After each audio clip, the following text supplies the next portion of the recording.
After Ryan and Lisa came back for the birth of their baby, my mother-in-law coldly told me to leave. She said her oldest son and his wife would arrive in 5 days and that I should go. I was shocked and confused. Leave, I asked. Yes, we don't need you to act like a mother here anymore. You're not needed. Ryan and his family will stay here. Please leave by tomorrow, she said. I always felt like I wasn't really part of the family since I married. Being treated as less than a wife, I never thought they would ask me to leave.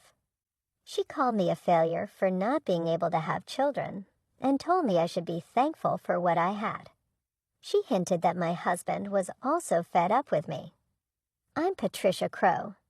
After hearing this, I realized there was no need to pretend everything was okay with my husband if this was all planned without him. My mother-in-law started this, but I don't care about what happens to the house anymore.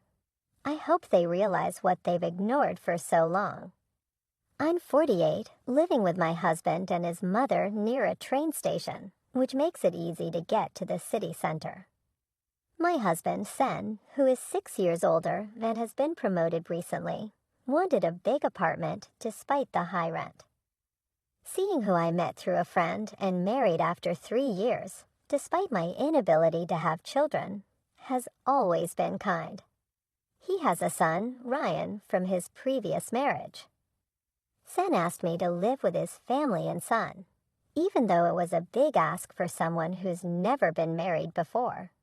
He said he'd make me happy and not let me suffer. My husband thought we should move to a big apartment where I could have my own space. Ryan, who is turning 8, wouldn't need much looking after because my mother-in-law was there to help. After splitting from his first wife, my husband's parents helped him with taking care of Ryan at their place.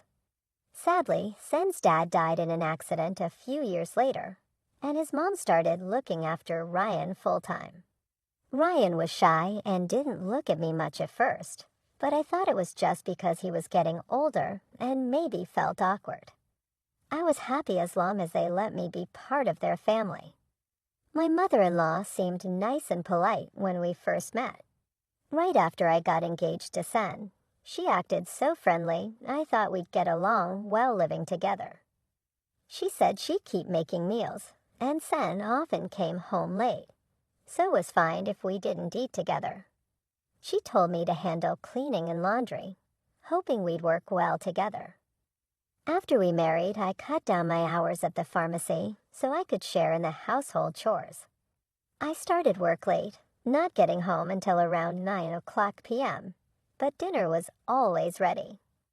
However, I usually ate alone since my mother-in-law and Ryan had their dinner earlier. Even though I was married, I sometimes wondered if that was all there was to it, but I accepted that this was just how our family worked. It became clear my mother-in-law didn't really like me or see me as part of the family. I tried to connect with Ryan, asking about his school events, hoping we could all go together. But when Ryan hesitated, my mother-in-law quickly said it would just be her and Sen, not me. I thought she was trying to be nice at first, but I was wrong.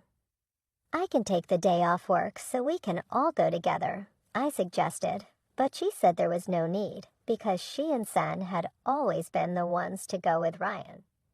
I was really surprised. When I talked to my husband about it, he said his mom was very attached to Ryan and might think I was trying to take him away. He promised to speak to her about it. I started to go to school events as a stepmom, but Ryan and I didn't spend much time together. Sometimes I felt like Ryan wanted to talk to me, but my mother-in-law always interrupted. I later learned she had been saying bad things about me to Ryan, like I would be happier without him. She made it seem like I was a bad person, which could easily make a young boy distrust me. I was shocked because I never thought she would do something like that. After Ryan finished high school, he moved out to live with his girlfriend and left for college soon after starting his job. He married her quietly and moved away. Once Ryan was gone, my mother-in-law stopped doing any housework and seemed to enjoy making my life difficult. She stopped cooking and would wait for me to make dinner, even though I was not good at it. She would watch me cook and then criticize the food, saying it was terrible. She even said it was good that Ryan never had to eat my cooking. If she didn't like my cooking that much, she could cook herself, but it seemed like she just wanted to criticize me. It wasn't just the cooking she complained about. Everything I did, from cleaning to laundry, she criticized, asking if my family ever taught me anything. She made me feel bad about myself, even criticizing my family. In my frustration, I tightly clenched my fists. My mother-in-law often said harsh things to me, like questioning how I managed to win Sen's heart when she saw little appeal in me as a woman. She repeatedly blamed me for Ryan's departure, insinuating that if I hadn't entered their lives, they wouldn't be suffering from what she implied was empty nest syndrome, a term used to describe the loneliness parents may feel when their children move out. I tried to convince myself that if venting her frustrations on me made her feel any better, then I could endure it for the sake of family peace. However, her negative attitude towards me intensified with the news of Ryan's wife, Lisa, being pregnant. The joy my mother-in-law showed upon hearing about the pregnancy was beyond anything I had witnessed before. She was ecstatic about the arrival of her first grandchild, saying it was bound to be adorable because it was Ryan's. The excitement she and Ryan shared was understandable, but her behavior seemed excessive. After Ryan asked if Lisa could have the baby at our place, given the distance to Lisa's family home and their lack of nearby support, my mother-in-law's enthusiasm knew no bounds. She immediately started preparations, from cleaning out Ryan's old room to listing all the necessary baby items. It was as if she was hit by a wave of great-grandchild fever. Naturally, these preparations meant more work for me. Coming home from work today, I was greeted with a list of tasks. Vacuuming, wiping floors, cleaning windows, and even waxing them, all in preparation for a department store trip to look at baby cribs. The physical toll of cleaning and waxing late into the night after already long days at work was daunting. Any attempt to cut corners was met with demands to redo the work. To make matters worse, my mother-in-law began requesting money for the baby preparations, leading to our house quickly becoming cluttered with baby items. When I suggested that it might be excessive to prepare so much before Lisa and Ryan's arrival, and that perhaps we should wait to choose items with them, my mother-in-law accused me of being cold and uncaring. She pointed out that I wasn't related to Ryan by blood, as if that explained my supposed lack of interest.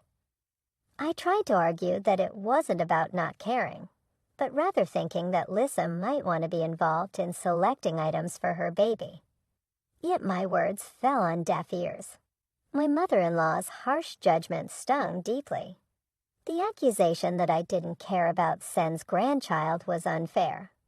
My intention was to respect Lisa's role as the mother and include her in the preparations, a sentiment that seemed lost on my mother-in-law. This ongoing conflict, marked by accusations and misunderstandings, only deepened the divide between us, making an already challenging situation even more difficult to navigate.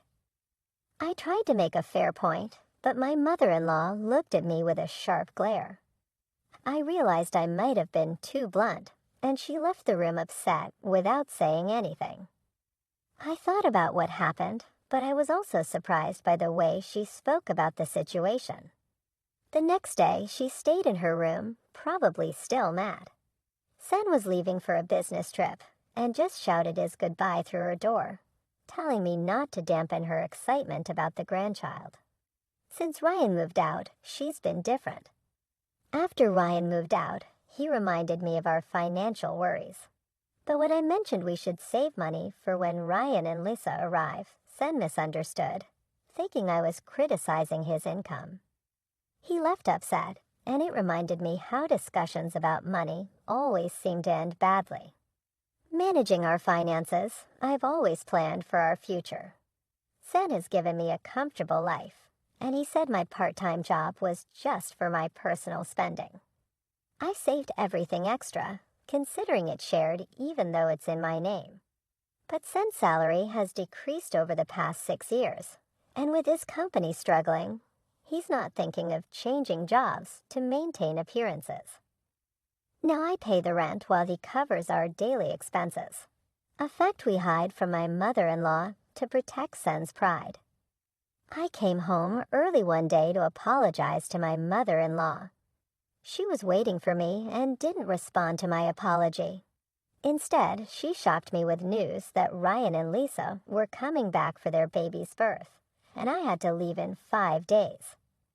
Confused and stunned, I didn't know what to say. "I must leave?" I asked. She confirmed firmly, "Yes, we no longer require another motherly presence. Your role has been redundant for some time. Ryan and his family will be residing here. Ensure that you have vacated by tomorrow," she said. Her words struck me like a thunderbolt, making it painfully clear that I had never been truly welcomed as a member of the family from the moment I married into it. Always viewed as an outsider, the announcement of Ryan's return for the birth of his child underscored this fact unequivocally. "You barren failure," my mother-in-law persisted. "You were afforded the opportunity to partake in child-rearing. Be appreciative of that. We have no further responsibility towards you. It appears Sen, too, has grown weary of you. Perhaps he's already finding solace with a new companion." Shocked by her insinuations, I swallowed hard. The possibility that my relationship with Sen could be unraveling filled me with dread. Was this a meticulously laid trap I had naively walked into, assuming my husband's fidelity was unshakable? It dawned on me that up until the previous year, Sen had never been away on overnight business engagements. Resolute, I declared, "I'll leave tonight," as I grabbed my bag and exited the house, embarking on an aimless stroll to soothe my tumultuous emotions. Despite the sting of my mother-in-law's words, I yearned to hear Sen's voice to confirm his whereabouts directly from him. Yet my attempts to reach him by phone were fruitless. He did not respond to my calls. In a bid for clarity, I contacted his office only to discover he had requested a few days off. The reality of my mother-in-law's allegations began to weigh heavily on me. Could Sen truly be spending his time away with another woman? As despair enveloped me, tears cascaded down my cheeks. I meandered through the streets, barely aware of my surroundings, until a familiar sight halted my aimless wandering. The tavern located behind the station, a haunt Sen and I frequented in the early days of our life here. "It's still here," I mused, stepping into the familiar warmth of the tavern. The owner's initial surprise at seeing me quickly turned into recognition. "Hey, long time no see." "It's been about 6 years," I remarked, trying to bridge the chasm of time since our last visit. "Yes, it's been quite a while." "I remember you," he responded, his acknowledgement bringing a small smile to my face amid the swirling chaos of my thoughts, seeking a slice of normalcy. I asked, "Could I have a beer?" "And a mixed plate of grilled chicken, please." The tavern owner, a man of few words, nodded in agreement. In that moment, amidst the turmoil of my personal life, the simple act of ordering a meal I once enjoyed with a scene offered a fleeting rest. Despite a brief escape from the harsh reality waiting for me outside the tavern's comforting confines. As I sat in the dimly lit tavern, the cold beer and the aroma of grilled chicken offered a brief respite from the turmoil that had engulfed my life. Glancing at my phone, the screensaver, a photo of us smiling during Ryan's 16th birthday celebration, reminded me of better times. Dressed sharply in the suit we had chosen together, we looked like a close-knit family. I longed for those days, the simplicity of our relationships before the chasms had widened. The beer seemed to carry away the day's tension, prompting contemplation of the immediate future. Should I leave tomorrow as demanded? With a sense of purpose, I began searching for moving companies online, identifying one that could undertake the task the next day. My thoughts drifted to practicality, leading me to also look up companies that bought unwanted items, bookmarking 2 possibilities. A simple action, changing the screensaver on my phone, seemed to momentarily clear the fog in my mind. The food and drink tastes especially good, a comfort in the midst of chaos. I decided to table further decisions until after I'd left the tavern's comforting cocoon. Upon leaving, a surprise awaited me. A young waitress from the tavern, breathless from catching up, called out to me. Recognizing me from the screensaver image on my phone, she hesitated before dropping a revelation that shattered any remnant of denial I harbored. My husband was involved in an affair with 2 of their employees.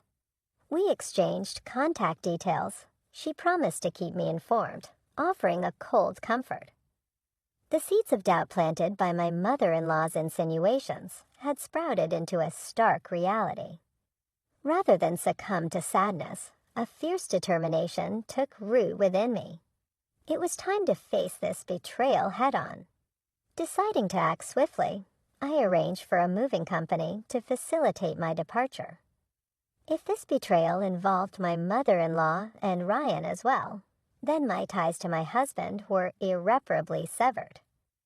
Returning home, I spent the night packing, a physical manifestation of the emotional distance that had grown between us. The moving company was punctual, a small mercy in the whirlwind of change. As they removed my belongings, every item carried a piece of my presence, now being systematically erased. My mother-in-law's panic at the unfolding scene was palpable, yet my resolve was unshakable. I'm taking everything I've bought. Tomorrow, you can start anew, I declared, my voice steady, a hint of mirth suppressed at her evident dismay. Her protest fell on deaf ears as I directed the movers to continue. The house was stripped bare of my influence, leaving only the baby items and her ancient dresser as silent witnesses to the end of an era. Well then, I bid you farewell, I said, my parting words marking the closure of this chapter of my life. There should be no trace left, so enjoy your life with Sen, Ryan, and his family. Leaving her in stunned silence, I placed the keys on the table and exited, the finality of the gesture not lost on me. The movers stored my belongings temporarily, offering a brief pause in the rush of change. I decided to stay with a colleague, a single beacon of stability. That night, as I lay in a borrowed bed, a sense of completion washed over me. For the first time in a long while, I slept soundly, my dreams free from the shadows that had loomed so large. A week later, the distance from those tumultuous events afforded me a clearer perspective. The steps I had taken, though drastic, were necessary. In that decisive act of leaving, I had reclaimed a part of myself, stepping into an uncertain yet hopeful future. After a while, I finally got a call from my husband. I was already wondering if he was involved with another woman during this time. The young waitress from the tavern reached out to me with a message. She had taken a photo of my husband talking to another woman, not exactly young, at the tavern. It seemed like she wanted to do the right thing by sending me this. After following them when they left the tavern, she also sent a photo of them going into a hotel. Seeing this, any love I still had for my husband disappeared. I got the woman's name from the waitress and found out where she lived. Armed with all this evidence, my husband called me. "Patricia, where are you?" "Ryan and his family are here. Aren't you coming back soon?" I told him no, I wasn't coming back because his mom had kicked me out and now Ryan and his family were moving in.